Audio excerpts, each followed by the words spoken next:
Welcome to the Your Fitness Chick podcast. Become your best self. I'm your host, Abby Smiley Krause. I am a personal trainer, a wellness enthusiast, and I'm not gonna lie, a certified dog-obsessed human. This isn't just another fitness podcast. It's your wake-up call to level up your life. In this podcast, I'll be diving into everything from crushing your workouts to shifting your mindset, because being your best self isn't just about lifting weights, it's about lifting your life. Whether you're here to get fit, find inspiration, or just stop settling for an average life, you're in the right place. We're talking about tapping into your full potential, expanding your horizons, and building a life so good, you'll wonder why you didn't start sooner. So let's lace up, show up, and start making things happen. This isn't just a podcast. It's your permission slip to dream big, work hard, and create the life you've always wanted. Join me here every Tuesday for a fresh episode. Welcome to the Your Fitness Chick podcast. Become your best self. I'm your fitness chick and host, Abby Smiley Krause, and welcome to a fresh episode. So for the month of January, I really wanted to focus on creating a positive mindset. And I feel that so many things can turn around and be so much better if you have the right frame of mind.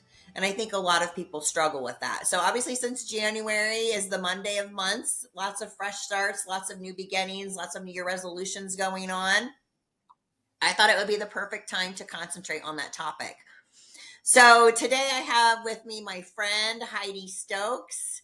I've known Heidi for a couple of years now, and we always have really just great conversations. She's very witty and very intelligent and lots of fun to talk to. And when we were just recently together, we kind of threw it out about talking about happiness and finding happiness in the simple things in life. So we're going to be discussing that and hopefully delivering some inspiration to you. So with no further ado, I want to introduce my friend, Heidi Stokes.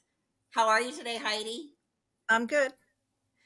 And Excited. why don't you tell the listeners and our viewers just a little bit about your background, your bio, so we know who we're talking to today. Okay, well, I grew up in Maine, in Kennebunkport, Cape Porpoise Fishing Village part. So I'm a maniac, as we call ourselves. And I grew up with three sisters. I came along after my older sisters were 12 and 15 years old when I was born. Wow, So baby. Yes, I was. And my father was a lifelong lobster fisherman and had a fleet of sardine boats. And my mother and grandmother started a seafood restaurant in 1952 that they ran for 27 years. Wow. So I grew up with very self-reliant parents that kind of taught us to be self-reliant and to never depend on anybody else for our way. We had to work hard, and we didn't have a lot. We were not even, I think, middle class family. So I put myself through college. I went to the University of New Hampshire, received a degree in English, and my senior year, I had a great love for Britain. So my mother took some money my father inherited, and I went to the University of Wales in Bangor for my senior year. Wow, And that's amazing. It was really fun, and I studied Welsh and British history, and it was a lifelong love of mine forever, and I still go often. And then I got married to Sidney Stokes, and I had met him. I was working in a bookstore in Vermont. I had moved there after college. My sister lived there, and I lived with her for a while, and then I moved into my own place, and I met my husband there, and we've been married almost 30 years. Wow, not many people can say that these days. No. And when I was 40, decided I was going to grad school, that I had lived up on the mountain by myself and the two of us for too long, and I needed I needed to learn some more. You I needed some hadn't stimulation. completed it. Exactly. So I went to I went to Seton Hall University in New Jersey, and studied to be a curator slash registrar. So I have a background in museum studies, and I loved it. I excelled, and it was the best experience of my life. Um, Wow.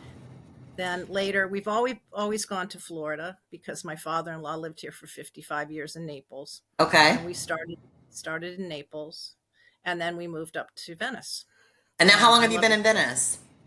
I've been in Venice since 2016. Okay, so for about 8 years. Yes, yes, and really moved here permanently. We left Vermont during COVID, and Oh, so it's still okay. been a sort of a work in progress to meet people and to get going in the community, because we were so tied up in what was going on, that and nothing was happening here for Right, a with the long while. pandemic and everything. Exactly. So I'm still kind of finding my way here.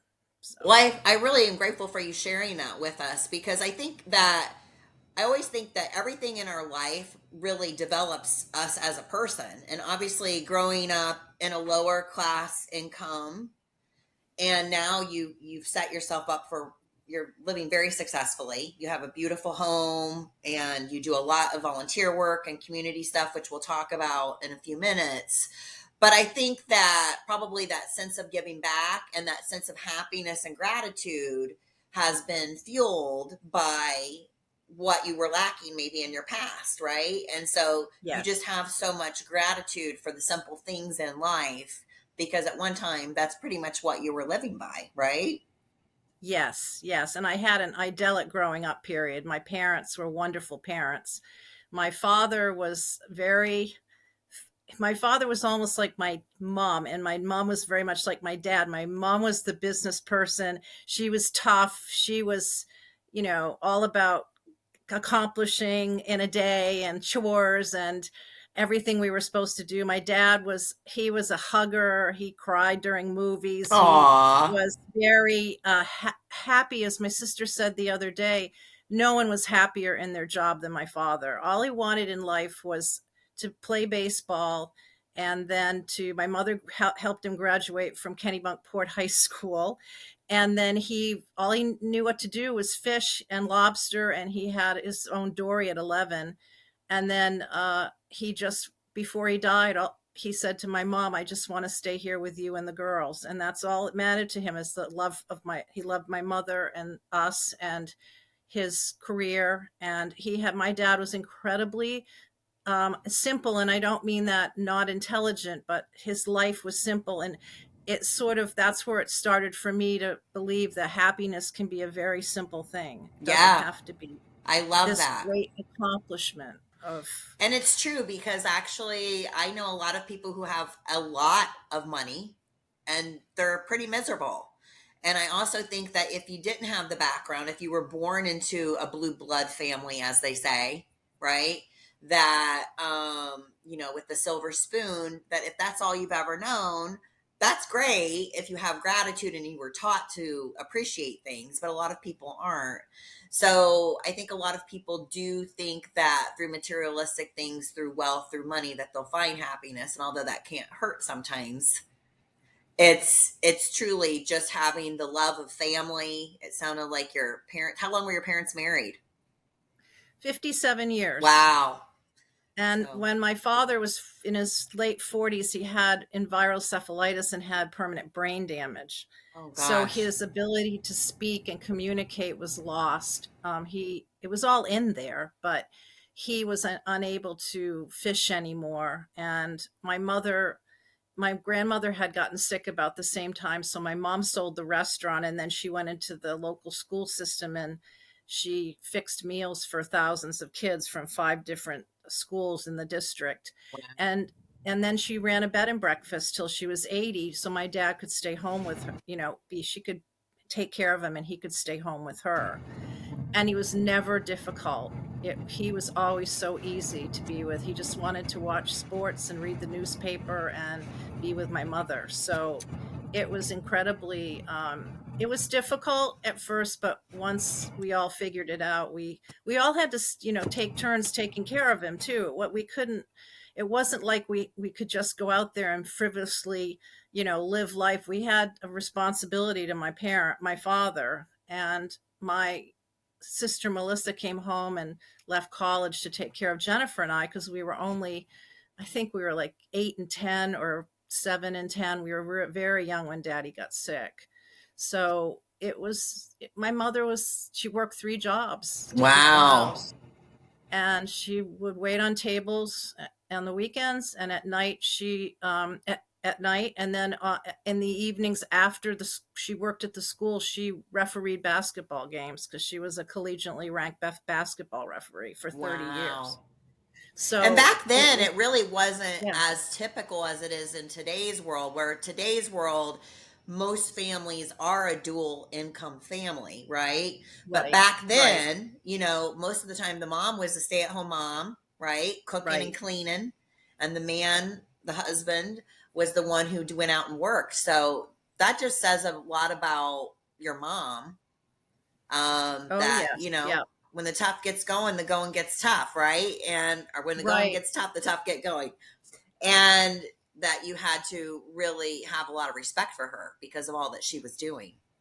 We did. I felt bad for her, because as a young girl, I wasn't sure if I felt like it was such a burden, but I don't think I realized until I was older how much they had been in love, and that it didn't matter that mom was sticking by him through thick and thin, because they had had such a love relationship. And I didn't, not, I never really saw, I used to see them, we would run around them when they were kissing or something, but I don't think, I remember him and the two of them when things were tough, and I don't, and it would be frustrating. My mother would cry, and dad Oh, was frustrated with being sick. But then I realized, as things settled down and I got older, how much they loved each other, how much they were devoted to each other. And it kind of took that pain away from him being ill. It kind of right. said, okay, that was what happened, and we have to make the best of it. And it worked out okay. We had him for almost 80 years. Wow. So And half his life, if he was diagnosed when yes, you said in his 40s yes, and he lived to almost yes. be 80. And he had 5 coronaries too. Oh my So gosh. he was tough. I mean, he was 5'9", barely, and 140 pounds, and he could haul 300 lobsters in a week, when before they had, the mechanical machines to help you. So Wow. he was a tough man. He He was wasn't strong. even sick. He was tough. He was strong, and so his constitution he wanted to stay with us, and boy, he sure did. Wow. And I'm glad for it, because I was happy for every day I had him. And then I Aw. had my mother till she was 90, and that wasn't long enough. She's been gone for almost 10 years now, and Oh. I miss her every day. I'm sure. And I'm sure you feel her Yeah, with you. I know I feel my dad with me all the time. So they're still I with know. us and we'll see them again. I know. Well, I think that that's real important to share all that because it does set up the foundation for who you are. I also know your sister Melissa, who I love too. You guys are such a great pair. I love when you guys come see me at the spa because you crack me up. Both of you are so funny and always share such good stories. And I think we need to hear more stories like that because of the world that we live in now. Everybody seems to come from broken homes and maybe they are doing okay financially, but there's something to be said about having that anchor of just true Hmm. love for each other, that through thick and thin, better or worse, that the family unit stayed together. So it's nice that you had that upbringing, although it had the challenges in it. So let's go into another segment here. So maybe that's why you are such a huge animal lover. You and I talk about our animals all the time. You're a big cat person, I'm a big dog person, and we both view our animals as really our children.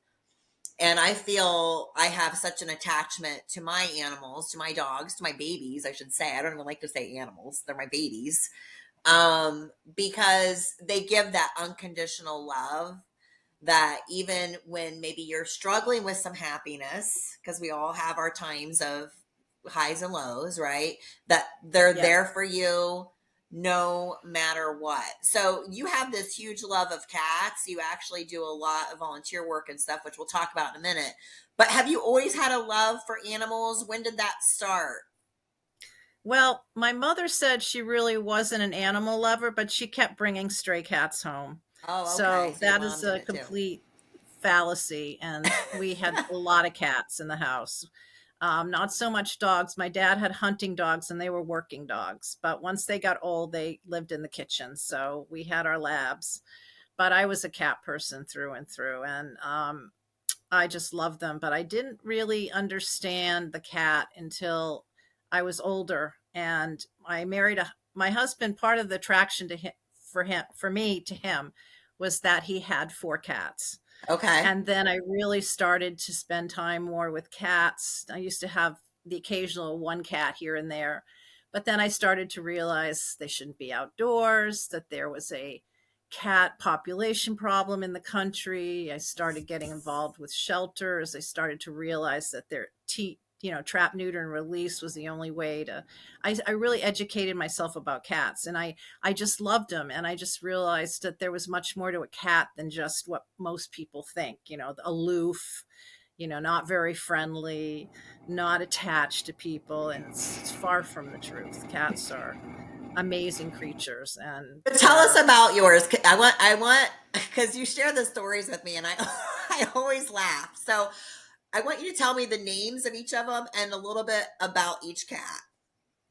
well, Fiona Jane is right behind the laptop where I'm talking to you because she would Okay. like to get in on the picture, and Okay.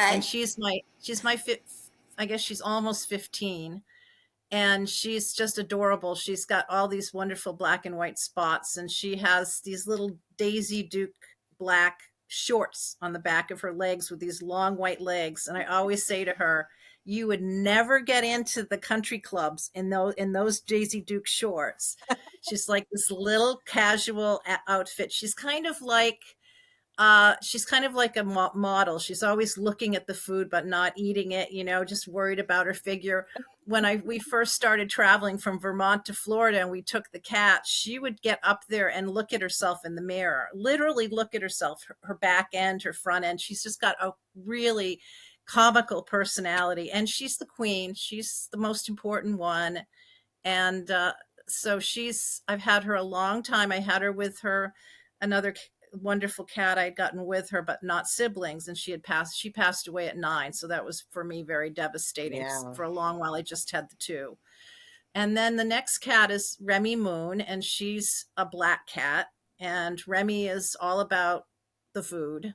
She loves her, you know, kibbles and her wet food in the morning. And she's was a very grumpy kitten. And it's taken probably, 7 or 8 years for her to sort of get a personality. And all of a sudden now she talks to me, and she, you know, never be a lap cat like Fiona is, but she's just a tremendously interesting cat, and I've really grown to love her. I She's think come that's out a of her shell. Oh my goodness, yes.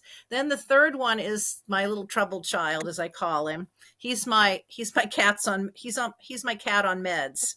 He's and I bought it's he's a boy, of course. He's Of a course, big the boy. boy one's the one on the meds. Yeah, yeah. So that's Bertie Windsor. He was named after Queen Elizabeth's father, who was called Bertie. And he's handsome as all else. He's got a Roman nose, and he thinks the he's the most important thing in the house, and of course he isn't. He's third in the pecking order, and the other two tell him. So Now, what he's meds he's is Bernie on? he's on fluoxetine, Which which isn't is that like like Prozac for Prozac for cats? cats. Yeah, Now, and why he did and Bernie he's need that? Was he just having huge he anxiety, had a or what urinary was up? tract infection when he was younger, and he doesn't want to use the litter box, but this relaxes him, and he screams for his meds at 5 o'clock. I'm not kidding. Every night he screams for them. He knows he's getting them. He wants I his was laughing drugs. so hard I was crying because I was just visualizing this cat. It's time for my meds. It's time for my meds. Yeah, it's time for my meds, Mom. Give me my meds. So they bring you a lot of uh, joy. They keep you good company. they're due. They bring me a lot of joy. We cuddle up at night and watch TV, and they're all so different. That's what I love about them. That Right. they're not Yeah. just, yeah. It's so funny how they And have their own personalities. it's sad. I have a wonderful cat sitter, and they cats love her, but it saddens me when she says, "Oh, they won't eat for days," and I'm like, "Oh, come on, guys, I'll be right back." You know, Aw. I know it's, Well, but they just that's really they funny. eat. I know my girls, they kind of get like that too. Sometimes when I come home from work, they won't have even touched their food, but then they just start chowing down when I get home. It's that comfort of knowing that you're there. Yeah. So you do some volunteer work. I remember when I first met you, probably a couple years ago now, you were talking about how you really give back, you donate. I remember you packed up your car and you drove far, like I think up to Pensacola or something up there. Yeah, I help with the shelter. I've been helping them for 10 years. What they're in Wakulla County, which Okay. is in and the shelter is a county shelter. It's south of Tallahassee by about 20 miles. And I do help St. Francis here in Venice. I help with food, bringing them food. My sister does too.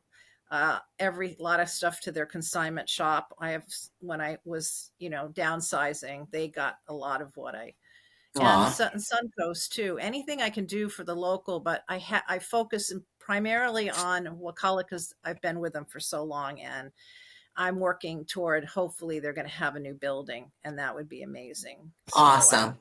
Well, that's yeah. really great that you do that. And I think people that have gone through tough upbringings, they're more likely to be giving because they know how good it makes you feel. So, Heidi, since we're talking about happiness, right, and all the simple Mhm. things, I think Mhm. happiness is a choice a lot of Mhm. times. Most of the time, we can choose to get up and look through the world with rose colored glass lens, or we can choose to see the glass empty, right? So it's Right. about a choice. How would you personally define happiness? Well, I don't know if I define it so much. That's a hard one. I think it's having appreciation. I know that for me, I have a great appreciation for the memories in my life, my memories of my parents and traveling with my parents, the experiences with my sisters growing up. Um, Memories are like a great happiness to me.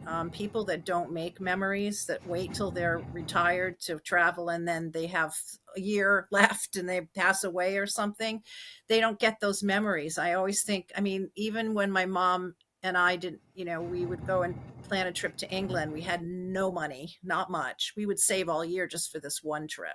Yeah. And I have all those memories. I traveled with her 20 times. And Wow. happiness is looking back at all those trips, the pictures, and saying, wow, she's still here. And all those wonderful times we had together and stories that I can remember and funny experiences, getting lost. And my mother's favorite saying was that, or favorite thing was that we could never take the same journey back. If we went one way on a trip and say we went to a pub for dinner, we couldn't take the same road back. We always, that was, she's, every time she would take it, my sister Melissa would take her out when she was older on a day trip. We had to go a different way home. So she And could be so experience more things, more exactly. new And so views. that happiness for me is those memories, because that is so much of what it is about my life, is my upbringing, my family.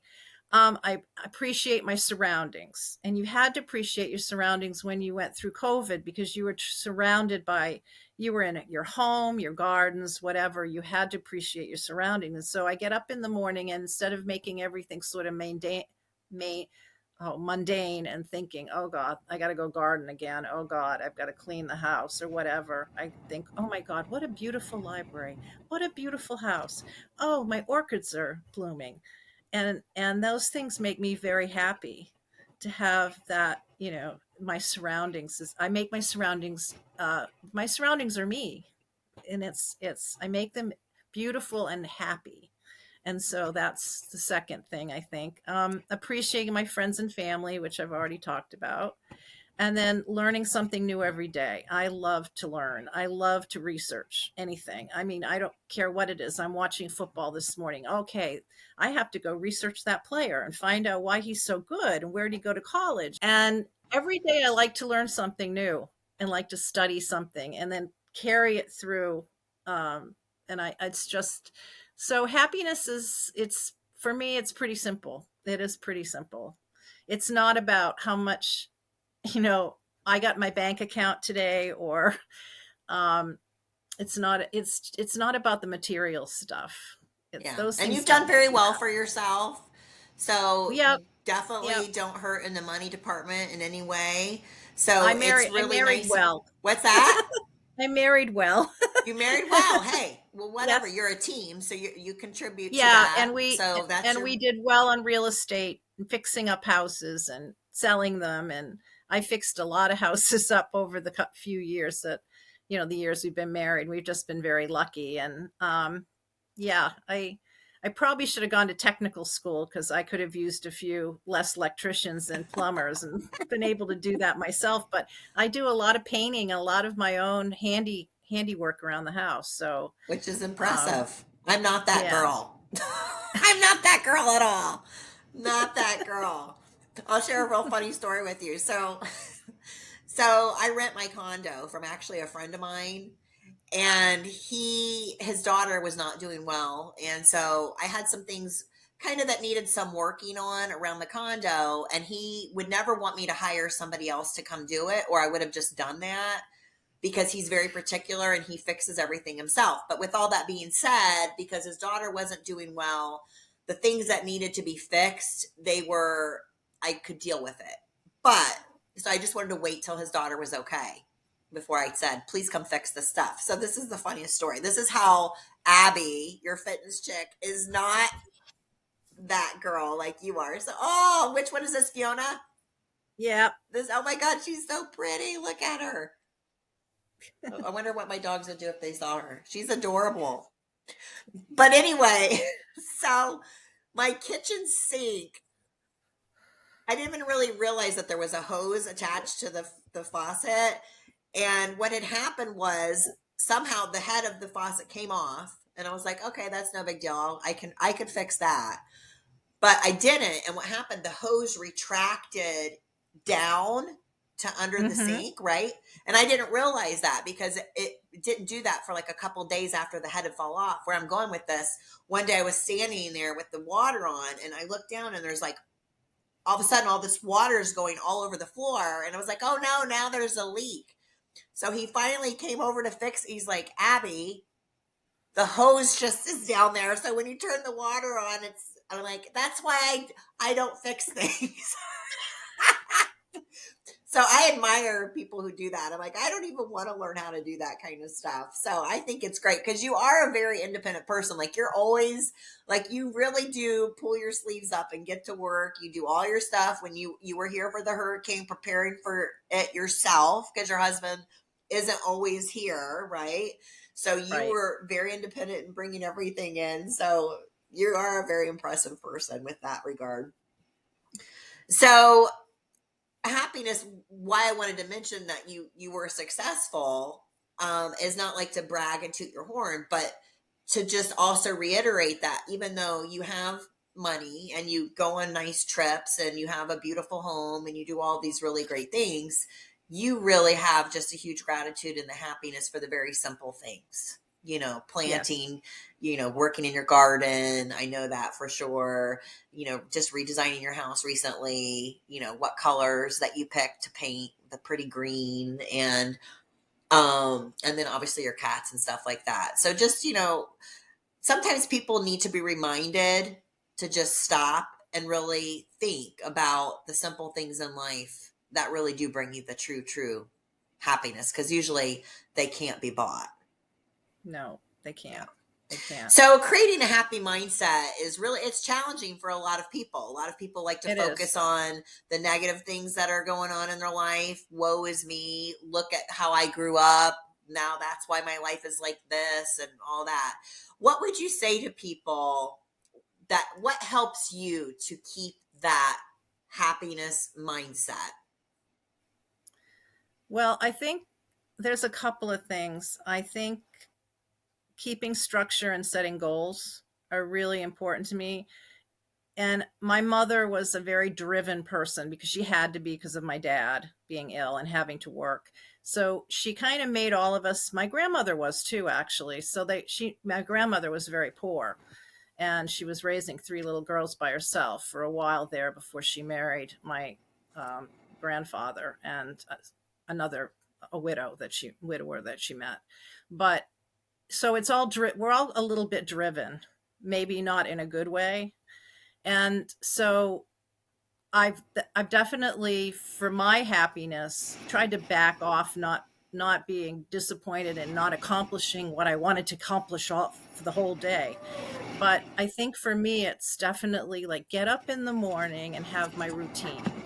I like to get up between 5 and 6, and I feel really good that time of day. My dad always used to say that's the best time of the morning because he'd go fishing at 4. And it is. It's quiet. There's nobody around. You can't call anybody. And you can just sit and watch a little TV, get your business in order, have your cup of coffee, which is like to me, that's a simple joy, is having that cup of coffee in the morning. Yeah. Make and then move on to like the cat boxes, feeding the cats, the make your bed. I mean, make your bed is like really important. It's like a psychological importance to make your bed, get your Have you heard house about the in order. book called Make Your Bed? Yeah, I did hear about it, but I'd already invented that. And I'd already said, make your bed. My mother was always having us do things early. And so that's really important. Even if you were having a really struggling, that can be maybe as much happiness as you can get in a day is just to say, okay, I straightened my house out. I took a shower. I got myself cleaned up. I maybe if that's all you can do in a day, even if you're just still in your bathrobe, and you just some because I know people struggle through COVID and the lockdowns and the antisocial. It's still rather antisocial out there trying to get out. I sometimes don't want to leave the house. I mean, Yeah. it's just something I never experienced. I was never like that. So that's really, really important. And then I write a list and that makes me happy because I'm my mother's daughter and I have to get so much done in a day. But instead of looking at that list at the end of the day and saying, oh, I didn't get that done. I didn't get that done. Oh, that's terrible. I go, look what I got done. I got this and this and this. And I'm happy. I'm like, oh, I painted this, or I got through that entire file, or I got to finish that book.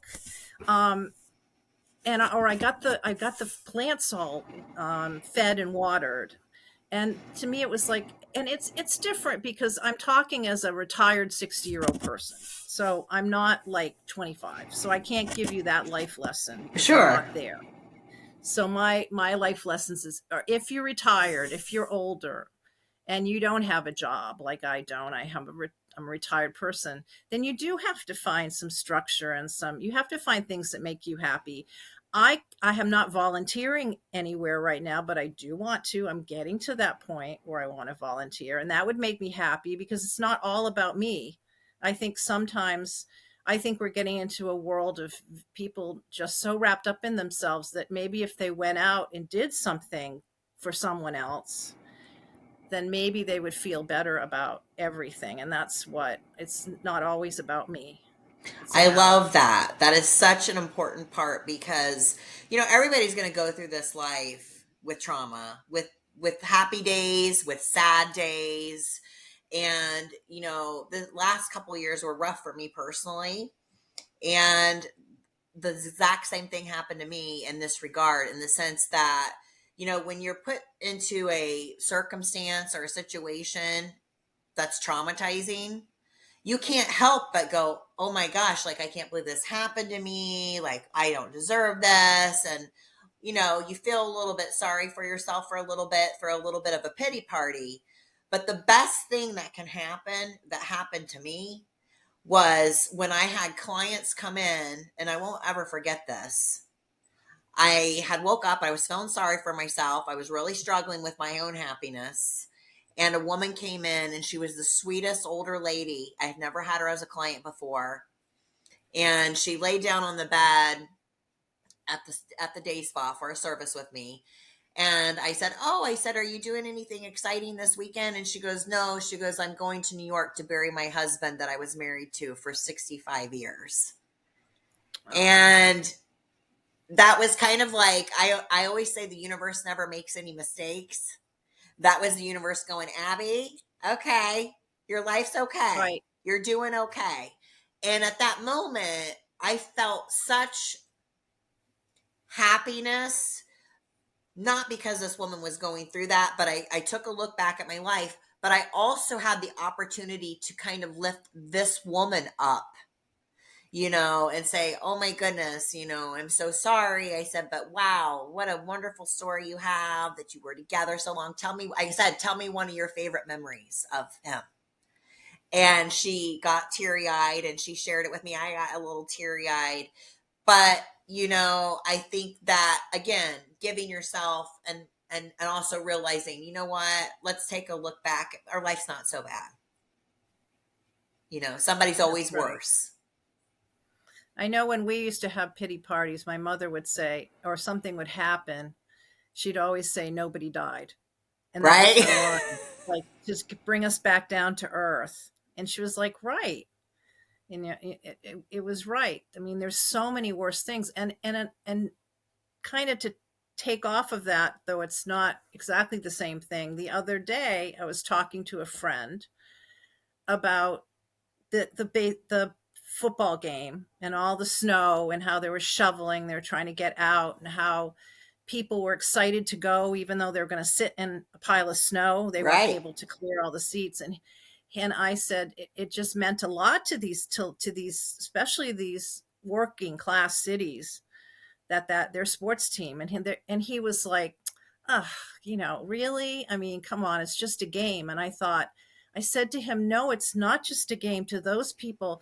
We're lucky in Florida. We live in the sunshine. We live where we can walk, where we have a lot more opportunities. But some people wake up in the morning or are born into a life where they don't have a lot. They're never going to be a homeowner. They're never going to not be working till the day till the day they die, that they didn't have the family life or mentors that or love that there's just a lot of we're so lucky. And those people, that sports team to them that's everything. That's their happiness. They live and die, they live and die their team. And Right. that's okay because that they don't have so much more. They wanted to, but we're all lucky on where we were born. Maybe the United States of America, how lucky we were born in a free country, right? And we could vote and make decisions. And then on a smaller scale, just how we were born, into what kind of families, into what, and some people, they can't get out of it, and then some people maybe never can get out of it just simply because of the situation. And then, like my girlfriend, she just she grew up in a trailer park with a very toxic family and just said, "I'm not going to be like that." And She's it going to made her break a the lot. cycle. She broke it. So it's different. And you just have to realize, the woe is me thing. You have to look at the fact that we're so lucky. I mean, really, we're Truly. all lucky. Truly. So, and it's not that way for everybody. Right. Uh, Well, who has been the most influential person in your life and outside why? of outside of Josh Allen on the quarterback for the Bills, I'm kidding. Oh my God, I can't believe I forgot you told me that because I actually turned the game on last night while I was working and I forgot to check him out. Gosh darn it. Oh, believe me, he's all over the place. Just check Facebook out. Probably my mother. Definitely my mother, because she was my mom and dad for a long time. She did She both had to be roles, both yeah. parents, and she she didn't have it easy growing up, and so she had a lot of love, but it was my mother was brilliant too. She was valedictorian of her class. She went to University of New Hampshire to college. No She was surprise, because I no feel because you surprise. were so We grew super up in smart. Kennebunkport was very, very full of a lot of wealthy people, but there was nobody classier than my mom. Aw, And everybody loved her. I mean, they loved aw. the restaurant, but she and dad got invited to every party. And it was really, in those days, it was wonderful. It was such a lovely community and really a small town values. It was so nice. And so We she's we my need that. We hero. need to bring that back. Yeah. Yeah. So So, what inspires you? probably the biggest thing expires is travel. I love to travel, and it excites me just to plan a trip. And you It's just not even recently you've been on a handful of trips since I've known you. I just yeah, just the Caribbean. I mean, I haven't really been anywhere for a while, but I've got a big couple of big European trips coming up and going to a few places that I haven't been, though. If I just went to Great Britain, Ireland, and Italy the rest of my life, I could skip all the rest. I really have no desire to go to the Far East or Australia or anywhere like that. So um, I just love it's almost planning the trips almost more fun than even going Because it's the sometimes. anticipation of leading up to what you're getting ready to Yeah, experience, the new yeah, cultures, the new foods, the new people, the new sights, right. and all Right. that. It's all the stories you get to tell and all the things you do and um Now, so what's your that's next trip? Your next trip's the big European one, I'm right? April I'm going over to England for a week, and then we're going on the Queen Victoria across to Germany, and then we're taking the train into Switzerland and then finishing in Italy. Oh my God, amazing. Yeah. You're gonna throw me in your So suitcase, yeah, you can.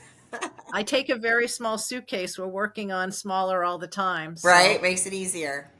yeah, So, absolutely. as we're wrapping up here, obviously, as your fitness check, I think that, we all know how much exercise can play a role Hmm. in your psyche on your happiness level because when we work out, we're releasing all those good chemicals in our body. Um, Share with our viewers, I obviously know because I know you, but what are your favorite activities for staying fit? What do you like to do to get your blood pumping, keep your happiness Well, level up through exercise? I have kind of a new routine because during COVID and after, I was just walking a lot and gardening, and the gardening was pretty intense. Yeah. And this summer in the heat, but about back in April, realized I needed more, and I'd go to the. I'm kind of a gym rat, not like you, but a couple of days a week, I'd go work the weights at UFit. So I've been looking for the right gym for me, something more practical for my age level and not too competitive. And I play croquet, and that can actually be competitive. Oh, And for I don't like sure. that. I want it to be a relaxing. I need, things that are not going to be too high stress. So I didn't want to do boot camp. So I found a lovely studio in town, Randy's Pilates studio, and she has great instructors and great classes. Just looked for you yesterday. I'm averaging 5 classes a week.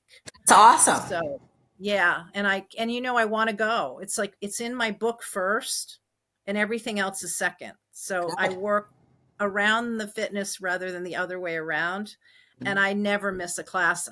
I'm so excited to go. It's sociable too. The women there are all shapes and sizes and wonderful personalities and supportive of each other, and I love it that once in a while the instructors go, "Oh my god, this is hard." When they're doing the routine, or "Oh my gosh, my hip's killing me today." It's like very human and very, down to earth. And you have to share with us what your nickname is there and why.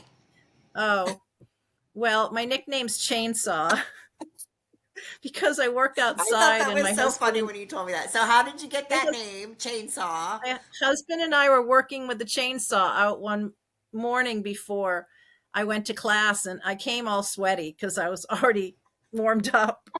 And I said, "Oh, I'm really warmed up. I just got finished with the chainsaw, and they were like, Chainsaw, that's a perfect name to call you. So now they call me Chainsaw. Heidi Everybody's the got kind of a chainsaw. gangster name.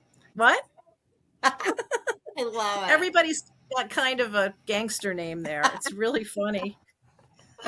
I love it, but that's got to be fun. I mean, when you interact with people who are down to earth, who are nice, you're kind of just cheering everybody on and you keep showing up, which is great. Because I think a lot of times when people get retired, they just get super comfortable and still. You know, you're Right. obviously always on the go. You're always doing something. When you come even into the spa, you're like, oh, I just got done doing this and this. So you're just always seizing the day, which is really great. I So you do a lot I of always things.